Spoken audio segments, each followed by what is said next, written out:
अस्सलाम वालेकुम स्टूडेंट्स। मैं हूं प्रोफेसर फैज़ान गुराया और आज हम बात करेंगे स्ट्रेटजिक मैनेजमेंट के हवाले से।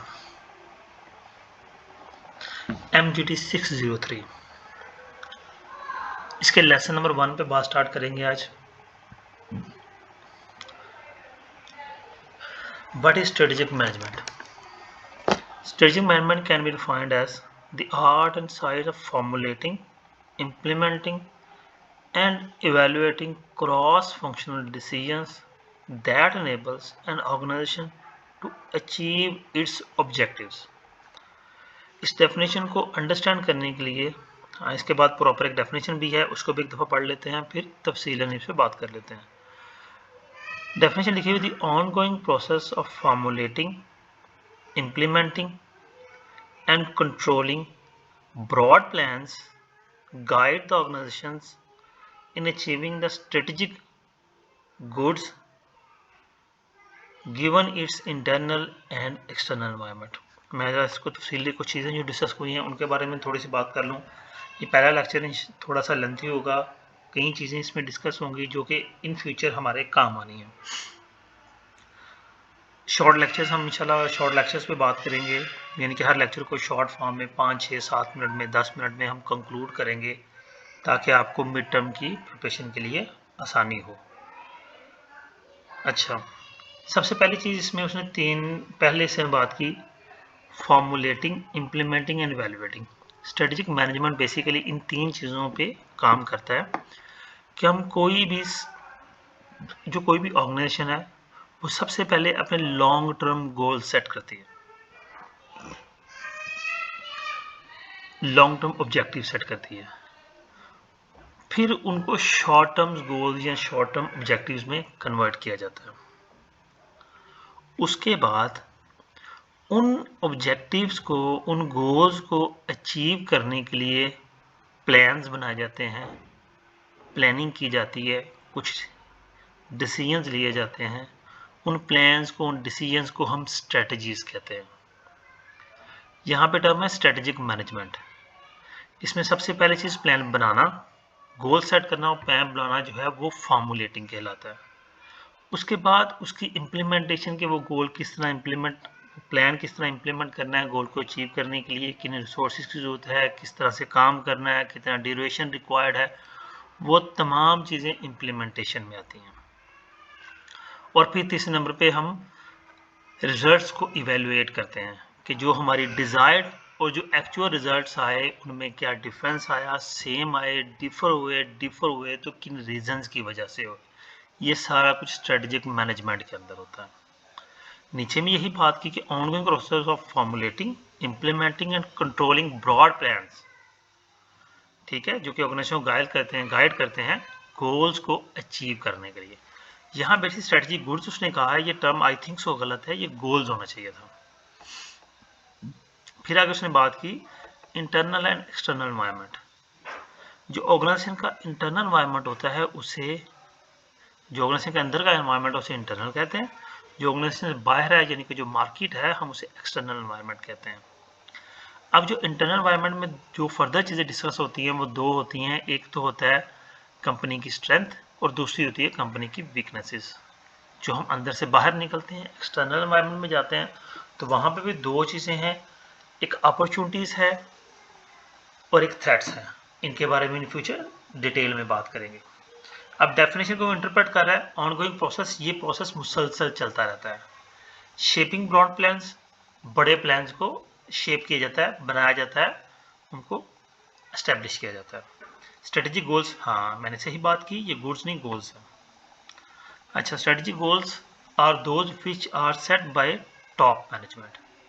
अब यहाँ पे टॉप मैनेज का वर्ड आया तो मैं आपको ये भी बताता चलूँ कि मैनेजमेंट के 3 लेवल्स होते हैं, अपने प्रिंसिपल्स ऑफ मैनेजमेंट के अंदर पढ़ा होगा।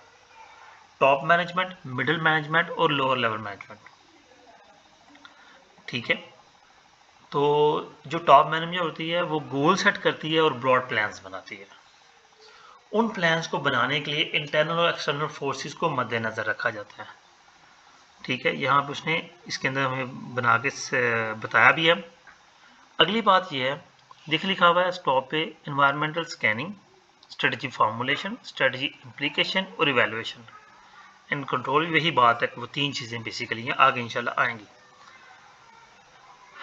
स्ट्रेटजी मैनेजमेंट की ज़रूरत क्यों है?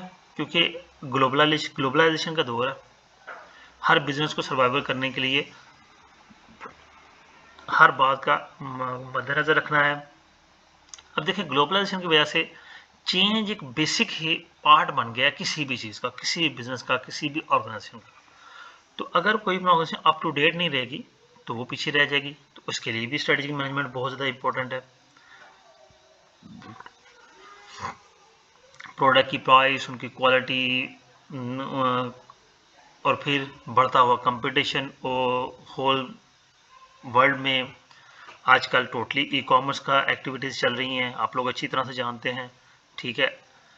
तो पाकिस्तान के अंदर दराज है, अली एक्सप्रेस है, उसके बाद जितने भी ब्रांड्स हैं वो ऑनलाइन एक्टिविटीज़ कर रहे हैं। तो ये सारा कुछ जो है ई कॉमर्स पे आहिस्ता आहिस्ता बिजनेसेस बहुत ज़्यादा शिफ्ट हो रहे हैं और लोग भी इससे शिफ्ट हो रहे हैं।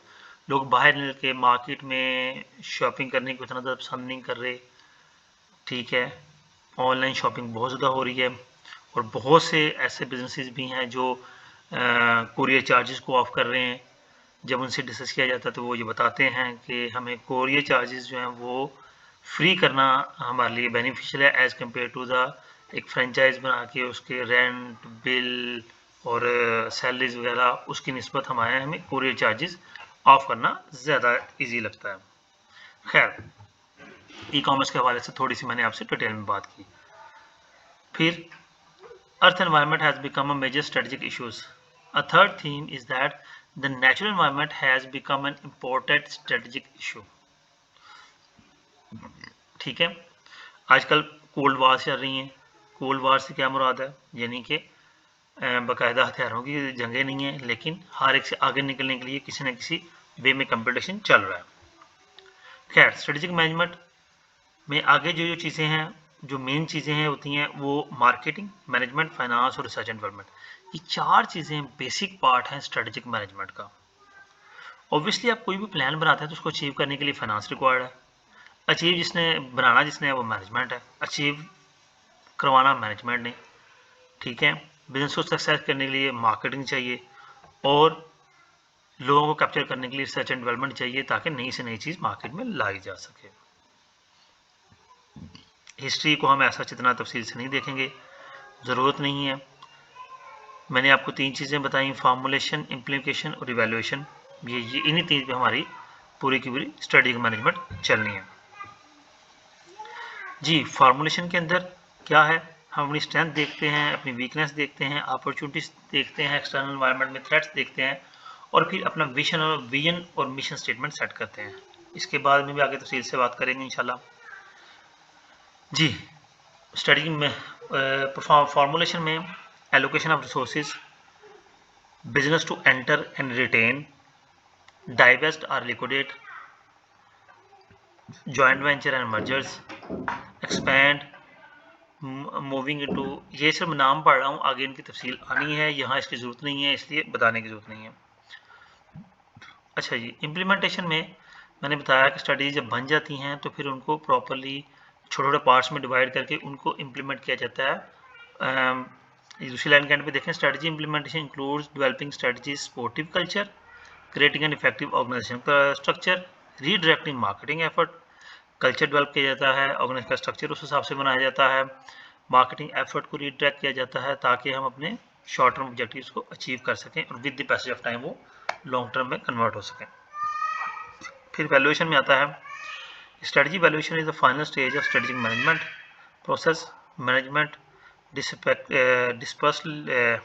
desperately needs to know when particular strategies are not working well. Strategy evaluation is the primary means for obtaining the information. All strategy are subject to। अच्छा, इवेल्युएट के अंदर हम ये देखते हैं कि जो रिजल्ट्स आए, मैंने पहले भी बताया कि जो हमें रिक्वायर्ड थे, जो रिजल्ट्स आए उनमें क्या डिफरेंस आया। अच्छा जी, आगे लें जी, मेरा ख्याल हाँ, लेसन नंबर 1 कंप्लीट हो गया, ठीक है। कोई ये टर्म्स लिखी हुई हैं, ज़रूरत नहीं है इनकी इतनी तफसील में जाने की जी। स्टूडेंट्स, ये आज का हमारा लेसन था। उम्मीद करता हूँ लेसन आपको पसंद आया होगा। वीडियो को बंद करने से पहले वीडियो को लाइक करना और चैनल को सब्सक्राइब करना ना भूलिएगा। इंशाल्लाह ये 45 लेक्चर्स हम पूरे करेंगे, मिड टर्म के 22 लेक्चर्स और आफ्टर मिड टर्म समटाइम ऐसा भी होता है कि जो लेक्चर्स हैं वो कम भी हो जाते हैं, लेकिन फ़िलहाल ऐसी कोई अनाउंसमेंट नहीं आएगी तो देखा जाएगा। जी स्टूडेंट्स, अगेन रिक्वेस्ट है चैनल को सब्सक्राइब करना और वीडियो को लाइक करना ना भूलिएगा। अपना बहुत सा ख्याल रखिएगा। अल्लाह हाफिज़।